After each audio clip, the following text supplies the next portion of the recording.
네, 여기 묵상 간증 두들겨져야 하는 이유입니다. 농사 짓는 집에 막내로 태어난 저는 일손이 필요하니 공부는 안 해도 된다는 아버지의 말씀에 집에서 벗어나고자 열심히 공부를 했습니다. 성공하려는 일념으로 의대에 진학했고 제대 후 따르던 선배의 병원에서 일을 시작하며 큰 돈을 벌게 되었습니다. 저는 그 돈을 다 지난날 저의 가난과 노력에 대한 보상이라 여기며 좋은 차, 좋은 옷, 비싼 술을 찾았습니다. 게다가 바람은 남자의 능력이며 권리라는 세상 가치관에 미혹되어 당연하다는 듯이 외도까지 일삼았습니다. 마르지 않는 지갑이라는 별명이 있던 저는 그렇게 10년이 넘도록 생활비와 월세를 대주며 두 집 살림을 하였습니다. 그러다 결국 마이너스 통장을 개설하게 되었고 곧 갚을 것 같던 빚은 점점 늘어나 한도가 차고 있었습니다. 그렇게 빚에 눌려 어찌할 바를 모르던 어느 날 저는 아내에게 바람 현장을 들키게 되었습니다. 그런데 난리를 피울 것 같던 아내가 저에게 예배와 소그룹 모임에 참석하기로 약속하면 집에 들어오게 해주겠다고 말했습니다. 이후 저는 예배와 부부 소그룹 모임에 억지로 참석했습니다. 예배는 너무 길어 힘들었고 소그룹 모임에서는 말씀에 비추어 저의 민낯을 드러내야 하니 괴로웠습니다. 모르는 사람들 앞에서 저의 죄를 고백하는 것도 힘들었지만 무엇보다 아내의 고발과 혈기를 받아내는 것이 제일 힘들었습니다. 회중을 소집하는 데 사용되는 은 나팔 둘을 두들겨 만들듯이 치열하게 두들겨 맞는 시간이 필요했습니다. 그렇게 하늘 높은 줄 모르던 저의 교만과 허세를 매주 두들겨 맞고 나니 말씀이 조금씩 들렸습니다. 제사장의 나팔 소리 같은 소그룹 리더의 권면으로 시작한 말씀 묵상과 양육을 통해 저는 아직도 매일 두들겨지고 있습니다. 절대 회복될 수 없으리라 여겨지던 저의 가정을 회복시켜 주시고 저에게 소그룹 부리더의 사명까지 주신 하나님께 감사드립니다. 적용하기입니다. 교회에서 부르는 일에 아멘으로 순종하고 매일 큐티한 내용을 소그룹 SNS 대화방에 올리겠습니다. 아내가 설거지를 부탁하면 군소리 없이 바로 하겠습니다. 네, 여기 이렇게 바람 피운 현장을 들켰는데 아내가 예배와 소그룹 모임에 참석하면 집에 들어오게 해주겠다고 했는데 왜 이렇게 했겠습니까? 이게 인간의 성품으로 가능한 일입니까? 불가능한 일이죠. 그런데 알고 있는 거죠. 예배와 이 소그룹 모임이 나팔 소리 같이 하나님의 음성이 들려지면 회개가 되어지는 자리이기 때문에 저와 여러분들에게도 늘 이렇게 하나님의 음성을 들을 수 있는 곳에 말씀의 자리에 나아가야 된다라는 것이에요. 그래서 오늘 말씀 제목을 불어야 할 나팔 소리, 들어야 할 나팔 소리라고 하는 것은요, 불어야 할 나팔 소리는요, 저와 여러분들이 전도나 또는 기도도 여기에 포함이 되고요. 들어야 할 나팔 소리는 하나님의 음성, 이 말씀을 정말 크게 나에게 들려지고 있는가, 이거에 대한 점검이 있어야 되는 거죠. 어제 말씀은 구름기둥과 불기둥이었어요. 이것은 이스라엘 백성을 전체적으로 인도하는 거였거든요. 그런데 이 나팔은요, 구체적으로 해야 할 일을 지시하는 거였어요. 그렇기 때문에 소집하고 이동하고 이렇게 좀 더 세부 사항을 전달할 때는 나팔을 사용했다라고 볼 수 있는데요. 1, 2절 말씀을 보면요, 여호와께서 모세에게 말씀하여 이르시되 은 나팔 둘을 만들되 두들겨 만들어서 그것으로 회중을 소집하며 진영을 출발하게 할 것이라 라고 말씀해 주고 있어요. 은나팔 둘을 두들겨서 만들었다 라고 하고 있는데 성막에 두들겨서 만드는 게 이거 외에도 또 무엇이 있었었냐면요, 그 증거계 위에 그 천사 모양 있지 않습니까? 그 그룹도 두들겨서 만들었고요. 등잔대, 이 등잔대도 두들겨서 만들었고 은나팔도 이렇게 두들겨서 이음새 없이 하나로 만들었습니다. 근데 여기 묵상 그 뒤에 본문 해설에 보면 고난 속에서 이것은 말씀으로 자아가 두들겨지는 것을 뜻한다고 할 수 있습니다. 그렇기 때문에 저와 여러분들이 이렇게 말씀으로 두들겨져야 한다라는 것이겠죠. 그러면 하나님의 뜻을 분별하는 지혜를 얻게 되고 다른 영혼을 어떻게 섬기고 이끌지 영적 지도력까지도 가지게 된다라는 것이에요. 네, 그래서 이런 표현이 맞을지 모르겠지만 날마다 말씀으로 우리가 두들겨 맞아야 되지 않겠습니까? 또 나팔을 만드는 것은요, 여기 나와 있잖아요. 회중을 소집하여. 이 회중이란 단어가요, 이것을 이제 히브리어인데 헬라어로 바꾸어 보자면 에클레시아라고 해서 교회라는 단어랑 바꿨을 수 있어요. 교회. 그러니까 우리에게는 이 교회에 모이는 거, 이게 나팔의 역할이다라는 것이겠죠. 그래서 이 회중은 사도행전 7장 38절에 스데반 집사님이 설교할 때 이 지금 광야에 있었던 사람들을 뭐라고 이야기하냐면, 시내산에서 말하던 그 천사와 우리 조상들과 함께 광야 교회에 있었고 라고 해서 광야 교회라고 표현을 했습니다. 그러니까 여기서 말하는 온 회중은 교회를 뜻하는 것인데, 중요한 것은 우리가 이렇게 불러 모아줘야 된다라는 것이에요. 무엇으로 이렇게 나팔 소리를 듣기 위하여서 모여줘야 되겠습니까? 먼저는 예배의 자리입니다. 이 교회 공동체에 함께 이 예배의 자리에 오는 것이 회중을 소집하는 것이다 라고 볼 수 있겠고요. 또 한 가지는요, 구역 모임으로 가셔야 합니다. 왜 구역 모임으로 가야 되겠습니까? 그래야 성도의 교제가 일어나며 다른 성도들이 어떤 삶을 사는지 알고 그들을 위해 중보가 되어지기 때문에 이렇게 나팔 소리를 부르는 것은 공동체로 하나님이 부르고 계시다라고 할 수가 있는 것이에요. 그래서 이것에 대한 적용은요, 고난 속에서 말씀으로 내 자아가 두들겨짐으로 어떤 지혜와 권위를 갖게 되었습니까? 저와 여러분들이 정말 말씀으로 날마다 이렇게 두들겨지고 있는가? 또 한 가지는요, 교회 공동체의 부름을 소홀히 하거나 외면하고 있는 것은 무엇입니까? 예배의 자리입니까? 구역 모임의 자리입니까? 섬김의 자리입니까? 이 구역 모임에 꼭 가셔야 됩니다. 왜냐하면 이게 천국 예행 연습이기 때문이에요. 지금 여기서 하나가 되어지지 못하는데, 여기서 이렇게 훈련이 되어지지 못하는데 어떻게 우리가 천국에 들어갈 수 있겠습니까? 그렇기 때문에 정말 구역 모임에서 다른 모임에서 세상의 술자리나 이런 데서 내 얘기를 하겠습니까? 그건 뒷담거리밖에 안 되는 거예요. 그렇기 때문에 이 공동체 모임 가운데 기도 제목을 내고 함께 기도하고 세워져 가는 거, 그게 바로 하나님이 우리에게 원하시는 것이라는 겁니다. 3절 4절에요. 나팔 2개를 불 때에는 온 회중이 회막 문 앞에 모여서 내게로 나아올 것이요, 하나만 불 때에는 이스라엘의 천부장된 지휘관들이 모여서 내게로 나아올 것이며, 이 나팔에 대해서도 세부사항이 있었는데 중요한 것은 모세가 말한 것을, 하나님이 모세를 통해 전해주신 것을 기억하고 있어야 된다라는 것이에요. 그렇기 때문에 기억하고 있어야 이렇게 반응할 수 있는 것처럼 우리도 마찬가지지 않겠습니까? 우리 인생에 얼마나 많은 돌발 상황들이 있습니까? 근데 저와 여러분들이 그때마다 기억하고 있냐라는 거예요. 뭘 기억해야 되겠습니까? 하나님의 말씀에서 뭐라고 말씀하시는지를 기억해야 되는 것이겠죠. 그래서 오늘 우리는 무슨 일을 당할지 몰라요. 그렇기 때문에 그런 일들이 있을 때 소망의 교회라고 큐티하는 교회는 가만가만이라는 걸 한다고 합니다. 그건 뭐냐면 2시간마다요 가만 오늘 말씀에서 뭐라고 했지, 그러면서 그 말씀에서 어떤 문제들이 있을 때마다 답을 찾아내듯이 우리도 오늘 말씀에서 뭐라고 했더라 하면서 다시 되짚어 보면 또 거기에 분별할 수 있는 또 지혜가 숨겨져 있습니다. 5절 6절에요. 너희가 그것을 크게 불 때에는 동쪽 진영들이 행진할 것이며, 두 번째로 크게 불 때에는 남쪽 진영들이 행진할 것이라. 떠나려 할 때에는 나팔 소리를 크게 불 것이며 해가지고요. 크게 불면요, 동쪽 진영 이 이동하는 순서도요 동남서북이었기 때문에 아마 나팔 소리도 거기에 맞게 이렇게 불러졌을 때 이동을 했을 겁니다. 이렇게 말씀을 잘 들어야 내 순서랑 위치를 알 수 있습니다. 먼저는 동쪽이고 그 다음은 남쪽이고 서쪽이고 북쪽이듯이 우리도 말씀을 잘 들어야 내 위치, 내 순서를 알 수 있는 거죠.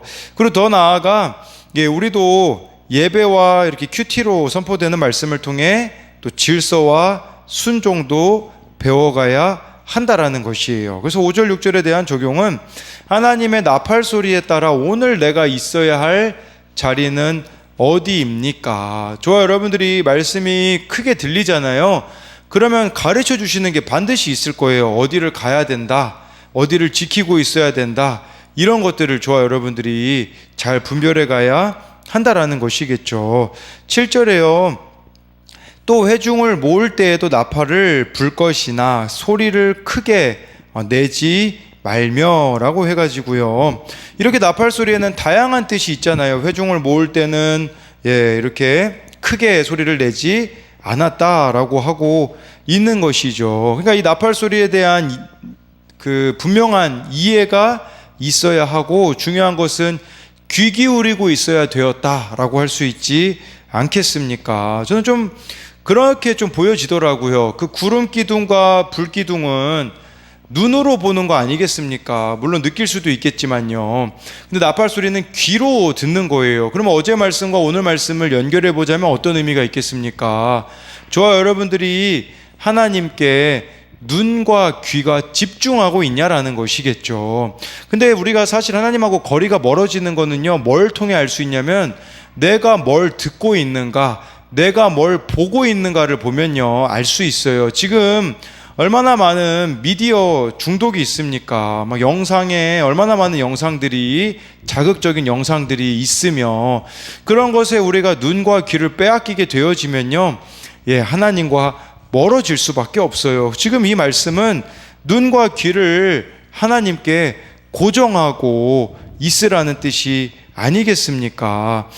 그리고 내가 듣기 좋은 말씀만 편식하는 게 아니라 내가 들어야 하는 말씀을 잘 듣는 또 성숙한 자가 되어야 한다라는 것을 말씀해주고 있는 것이에요. 그래서 이것에 대한 적용은요, 내가 듣고 싶은 말씀만 들으려고 하지는 않습니까?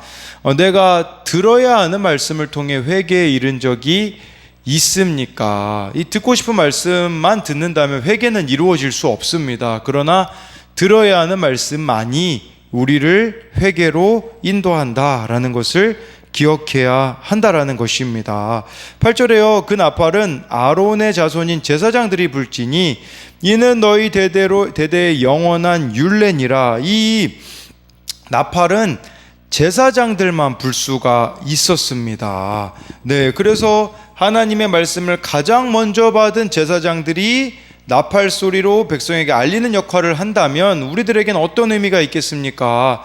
저와 여러분들이 지금은 이제 만인 제사장이라고 하지 않습니까? 우리 모두가 다 제사장인데, 저와 여러분들이 매일 큐티를 통해, 예배를 통해 말씀을 크게 들으면 이제는 어떻게 해야 됩니까?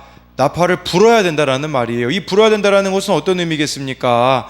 하나님의 말씀을 모르는 자들에게 가서 하나님의 말씀을 전해줘야 된다라는 거죠. 신방이 될 수도 있겠고요, 전도가 될 수도 있는 것이다 라고 할 수가 있는 것이에요. 그런데 우리가 중요한 것은 우리가 잘 듣고 있어야 된다, 우리가 잘 분별해야 된다라는 부분이에요. 이 분별에 대한 중요성은요, 고린도전서 14장 8, 9절에 바울이 나팔 소리를 가지고 비유를 한 게 있어요.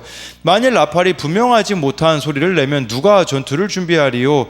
이와 같이 너희도 혀로서 알아듣기 쉬운 말을 하지 아니하면 그 말하는 것을 어찌 알리요? 이는 허공에다 말하는 것이라. 이 말씀은 방언과 예언에 대한 부분을 가지고 바울이 나팔 소리로 이렇게 이야기를 했는데, 핵심은 우리가 분명히 나팔 소리를 낼 줄 알아야 된다라는 이런 부분이 있기에 저와 여러분들이 잘 분별하여서 또 말씀을 전해줘야 되는 것도 필요하다라는 것이에요.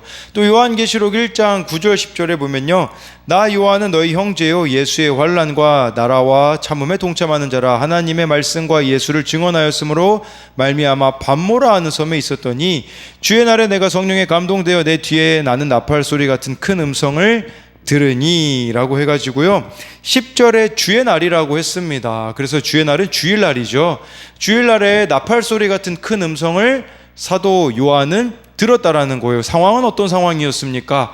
밤모섬에 유배되었을 때, 고난 가운데 있었을 때예요. 이런 관점으로 보자면요, 저와 여러분들이 고난 가운데 있을 때 하나님의 음성은 크게 들려질 수 있다라는 거예요. 그래서 고난이 축복이라는 것이지 고난 자체가 축복은 아닙니다. 그 고난을 통해서 우리가 하나님의 음성을 크게 들을 수 있기 때문이다 라고 할 수가 있는 것이겠죠. 그래서 이것에 대한 적용은요, 나에게는 하나님의 말씀이 나팔 소리처럼 들리고 있습니까? 말씀이 들리지 않아서 말씀 따로 삶 따로 살고 있지는 않습니까? 말씀이 안 들리면요, 이중적인 삶을 살아갈 수밖에 없음을 아셔야 하는 것이겠죠. 내가 귀 기울이고 순종해야 할 영적 지도자의 나팔 소리는 무엇입니까? 근데 영적 지도자의 나팔 소리라는 것은 공동체를 이끌어 가시는 또 이렇게 목사님이 될 수도 있겠고, 구역을 이끌어가는 구역장님이 될 수도 있겠고요. 또 우리 교사들도 되어질 수 있지 않겠습니까? 또 오늘 나는 누구에게 구원의 나팔을 불어야 합니까? 해서 정말 저와 여러분들이 말씀과 기도 가운데 생각나는 사람이 있다면 그 사람에게도 구원의 나팔을 불어야 하고, 예수님 모르는 자들에게 또 당연히 우리가 구원의 나팔을 불어야 되지 않겠습니까? 9절하고 10절을 보면요, 또 너희 땅에서 너희가 자기를 압박하는 대적을 치러 나갈 때에는 나팔을 크게 불지니 그리하면 너희 하나님 여호와가 너희를 기억하고 너희를 너희 대적에게서 구원하시리라. 또 너희의 희락의 날과 너희가 정한 절기와 초하루에는 번제물을 드리고 화목제물을 드리며 나팔을 불라. 그로 말미암아 너희 하나님이 너희를 기억하시리라. 나는 너희의 하나님 여호와이니라 라고 말씀해 주고 있어요. 9절에요, 자기를 압박하는 대적을 치러 갈 때 나팔을 크게 불라는 것은요, 이거 여기서 말하는 전쟁은 공격 전쟁이 아닙니다. 대적들이 쳐들어왔을 때 땅을 지키는 방어 전쟁 시였었음을 아셔야 한다라는 거죠. 그랬을 때 하나님께서 이 나팔 소리를 듣고선요, 너희를 기억한다. 이 기억한다라는 게 무슨 말이겠습니까? 내가 너희와 맺은 언약을 기억하겠다라는 것이겠죠. 그런 의미로 보자면 저와 여러분들이 나팔을 분다라는 거 어떤 의미가 있겠습니까? 이것은 예레미야 33장 3절, 너는 내게 부르짖으라. 내가 내게 응답하겠고 내가 알지 못하는 크고 은밀한 일을 내게 보이리라. 나팔 소리를 크게 분다는 것은요, 기도를 뜻하는 것일 수 있습니다. 저와 여러분들이 크게 하나님 앞에 부르짖으며 나아갈 때에 하나님은 응답하시고요, 이게 중요한 것 같아요. 내가 알지 못하는 크고 은밀한 일을 내게 보이리라. 우리는요, 이렇게 어려움이 있으면 인생에 답이 없다고 생각을 합니다. 더 이상 살 소망이 없다고 이야기를 해요. 그런데 부르짖어 보시라는 거죠. 부르짖으면요, 하나님이 내가 알지 못하는, 생각하지 못했던 크고 은밀한 일을 우리에게 보여주시기 때문에 저와 여러분들이 기도가 또 필수적이다라고 이렇게 해서 큐티만 하시면 안 돼요. 정말 이렇게 크게 기도하셔야 그래야 어떻게 적용할지를 또 이렇게 세밀하게 가르쳐 주시는 것이 아니겠습니까? 또 10절에 보면요, 제사와 절기를 지킬 때도 이렇게 나팔을 불라고 하셨습니다. 이건 뭘 말하겠습니까? 제사장이 나팔을 불어야 이렇게 절기와 이러한 것들을 다 지킬 수 있다라는 것은 백성들이 임의로 할 수 없다라는 뜻이에요.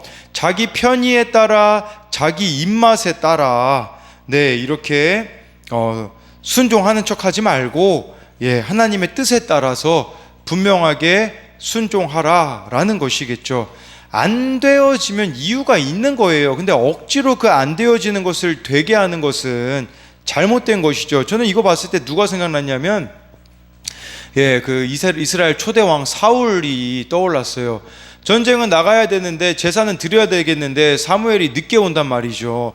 그러면 다 거기에 뜻이 있는 건데 막 마음이 조급해지니까 사울이 자기가 그냥 제사를 드려버리는 그런 일들을 저지르지 않습니까? 우리도 이렇게 임의로 하나님을 조종하려는 시도를 버려야 해요. 그렇기 때문에 하나님이 정하신 대로만 해야 된다라고요 하고요. 또 10절에 이해가 안 되어지는 게 있을 수 있어요. 뭐냐면 너희가 정한 절기와 초하루에는 번제물을 드리고 화목제를 드리고 나팔을 불래요. 아니, 번제랑 화목제, 그 죽은 짐승 앞에서 왜 나팔을 불라고 했을까요? 이건 무슨 말이겠습니까? 정신 차리라는 뜻이에요. 정신 차려라. 뭘 정신 차려야 되겠습니까? 여러분, 초하루라는 것은요, 매달 첫째 날 1일을 뜻하는 건데 매달 이렇게 한번 예배를 드린다고 생각해 보세요. 어떻게 될까요? 타성에 젖을 가능성이 너무 큽니다. 이 말씀의 의미는 그거예요. 타성에 젖지 말라, 이런 의미예요. 우리가 매주 주일 예배 드리지 않습니까? 매주 드리다 보면 좋은 점이 있죠. 근데 안 좋은 점은 뭐냐면 습관화되어 버리는 거예요. 타성에 젖어 버리는 거예요. 그럼 문제가 뭐냐면 기대를 안 하게 되어지는 것이겠죠. 그래서 우리들 교회나 몇몇 교회들은요, 목사님 설교를 녹취하게 하거든요. 녹취한다라는 것은 처음부터 끝까지 토시 하나 빠짐없이 다 기록하게 하거든요. 우리들 교회 같은 경우는 그 목자들은 다 그거를 적고 요약을 해서 그 모임에서 이렇게 나누어야 했거든요. 그렇게 되면 어떻게 되어질까요? 말씀을 집중해서 들을 수밖에 없어요. 그러니까 이 말씀의 의미는 우리에게 이런 의미예요. 어떻게 하면 내가 설교에 더 집중할 수 있을까? 어떻게 하면 예배 가운데 더 전심할 수 있을까를 고민해야 된다라는 거죠. 뭐 예를 들자면 주일 예배가 타성에 젖지 않으려면 이런 방법이 있겠죠. 토요일에 일찍 잠자리에 드는 거, 그리고 또 일찍 나와서 기도로 준비하는 거, 이런 기본기들이 없이는요, 이게 신앙생활이 습관화될 수밖에 없음을 기억하며 타성에 젖지 않는 신앙생활이 되어져야 한다라는 것이겠죠. 그래서 이것에 대한 적용으로는요, 하나님께서 역사하시도록 내가 크게 부는 나팔처럼 부르짖어야 하는 기도 제목은 무엇입니까? 하나님께서 정하신 대로 순종합니까? 아니면 나의 편의대로 취사 선택합니까? 타성에 젖어버린 나의 신앙을 회복하기 위해서 달라져야 하는 것은 무엇입니까?